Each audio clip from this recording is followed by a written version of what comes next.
Pemirsa, Mahkamah Agung merestui mantan narapidana kasus korupsi untuk menjadi calon legislatif dengan membatalkan peraturan KPU nomor 20 tahun 2008. Terkait putusan ini, KPU meminta partai politik untuk berkomitmen tidak mengajukan caleg mantan koruptor. Kepala Biro Humas Mahkamah Agung Abdullah mengatakan Mahkamah Agung hanya menguji norma yang ada di dalam PKPU nomor 20 tahun 2018 dengan Undang-Undang Pemilu. MA beralasan peraturan yang lebih rendah tidak boleh bertentangan dengan peraturan yang lebih tinggi. Dalam hal ini, MA menilai aturan PKPU yang melarang napi koruptor nyalek bertentangan dengan aturan di atasnya, yakni Undang-Undang Pemilu, yang menyebutkan koruptor boleh mengajukan diri sebagai caleg dengan catatan harus menyampaikan kepada publik jika yang bersangkutan merupakan mantan napi koruptor. Sama sekali tidak membolehkan tipikor, tidak sampai di sana, tetapi hanya menguji saja. Peraturan KPU ini bertentangan dengan undang-undang yang lebih tinggi, yaitu Undang-Undang Pemilu. Cuman itu saja. Jadi tidak ada kepentingan politis maupun kepentingan hal yang lain. Cuma semata-mata menguji normanya saja. Dengan dibatalkannya PKPU nomor 20 tahun 2018, Komisi Pemilihan Umum menyebut akan tetap melakukan upaya persuasif dengan 16 parpol peserta pemilu 2019 untuk menarik mantan napi koruptor yang masih didaftarkan sebagai bakal caleg. Tentu kita akan komunikasi dengan pimpinan-pimpinan partai politik bahwa meskipun Mahkamah Agung katakanlah misalnya betul mengabulkan uji materi itu, tapi kita minta partai-partai politik untuk tetap berkomitmen menarik calon-calonnya yang di TMS-kan oleh KPU. Dan beberapa partai kan sudah menyatakan ke kita, bahkan malam ini juga beberapa partai tetap menyatakan ke kita, tetap akan kita tarik, Mas. Nah, gitu. Jadi tetap, itu bagian dari komitmen yang saya kira sangat positif gitu. Meski Mahkamah Agung menganulir PKPU yang melarang mantan napi nyalek, namun putusan MA tersebut tidak berlaku otomatis.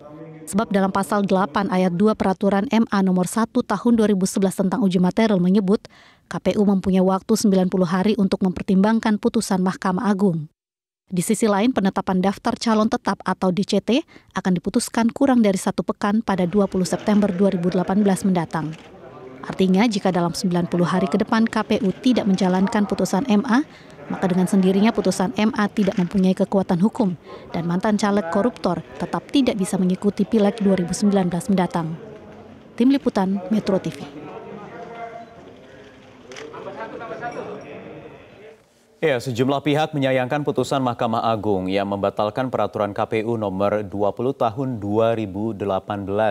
Padahal semangat aturan ini awalnya adalah untuk menyaring calon wakil rakyat yang berintegritas dan tidak terkait kasus korupsi. Mahkamah Agung akhirnya membatalkan 2 peraturan KPU terkait pencalonan mantan napi koruptor untuk mendaftar sebagai calon anggota legislatif di Pileg 2019 mendatang. Direktur Eksekutif Perkumpulan untuk Pemilu dan Demokrasi atau Perludem, Titi Anggraini mengaku kecewa dengan keputusan yang diambil oleh Mahkamah Agung. Titi menyebut seharusnya Mahkamah Agung bisa melihat semangat KPU yang ingin mewujudkan pemilu yang bersih dan diikuti oleh caleg yang memiliki integritas. Kami tadinya punya harapan besar Mahkamah Agung bisa menangkap ruh dan semangat yang ada di dalam peraturan KPU ini secara utuh, komprehensif dan holistik. Bagaimana KPU sebagai regulator pemilu ingin mewujudkan pemilu yang betul-betul bersih, berintegritas, dan memberikan calon-calon terbaik bagi pemilih kita.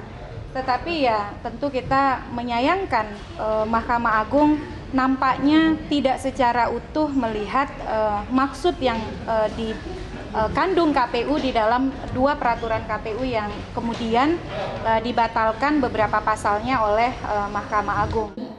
Indonesia Corruption Watch atau ICW pun menyebut bola panas saat ini berada di tangan partai politik. Mengingat 16 parpol peserta pemilu 2019 sudah menandatangani fakta integritas untuk tidak mencalonkan koruptor sebagai calon anggota legislatif saat mendaftar di KPU.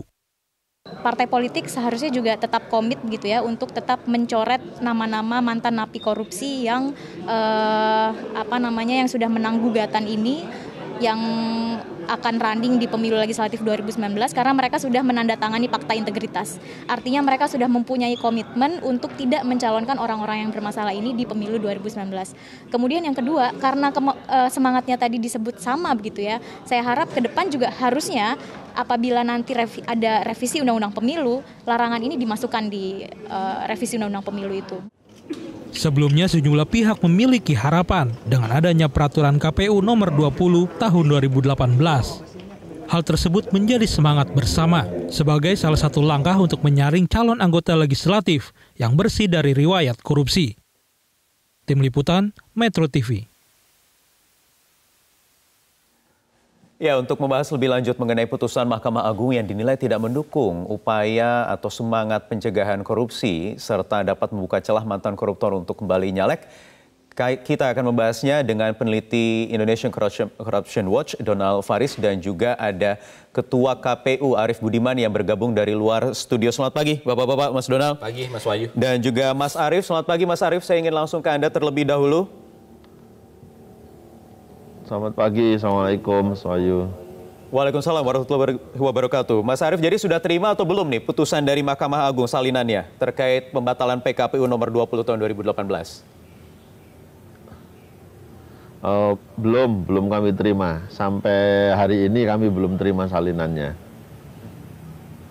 Jadi sampai nanti diterima salinannya masih berlaku ya apa yang kemarin menjadi kesepakatan yang sudah disahkan juga PKPU nomor 8 tahun 20 2018 ini, artinya sampai detik ini koruptor, ex-koruptor masih tidak boleh nyalek.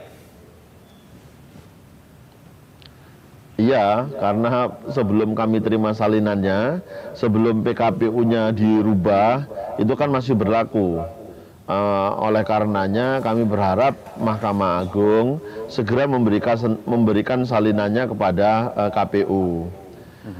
Dengan keluarnya putusan Mahkamah Agung, kalau memang isinya benar sebagaimana yang diperdebatkan di masyarakat beberapa hari ini, maka kami ingin mengingatkan ya kepada semua pihak yang dulu ketika PKPU ini dibuat tidak ada satupun yang menentang substansinya ya.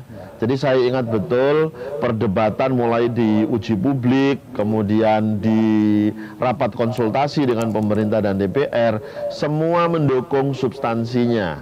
Yang diperdebatkan hanya persoalan ini harus diatur di mana. Nah, pada saat itu tidak memungkinkan diatur di tempat yang lain, PKPU saja yang punya peluang untuk mengaturnya secara cepat. Maka KPU kemudian menginisiasi dengan mengaturnya di peraturan KPU.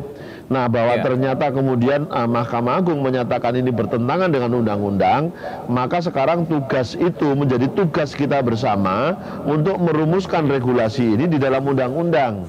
Partai politik, pemerintah, DPR, kemudian rekan-rekan di Bawaslu, teman-teman NGO, maka saya berharap tidak ada lagi perdebatan soal substansinya karena semua setuju dengan itu, maka sekarang sama-sama kita dorong agar ini nanti diatur di undang-undang. Oke, jadi saat merancang itu sudah ada kesepakatan begitu, tidak ada muncul penolakan. Tetapi sebenarnya ada tidak kesadaran, disadari tidak ketika merancang PKPU terutama di poin soal larangan ex napi korupsi untuk koruptor untuk maju untuk mendaftarkan diri sebagai bakal calon legislatif ini akan nanti berbuntut panjang seperti yang diputus oleh Mahkamah Agung saat ini? Ya, tentu kami sudah mempertimbangkan karena pada saat itu kan terjadi perdebatan soal di mana hal ini akan diatur.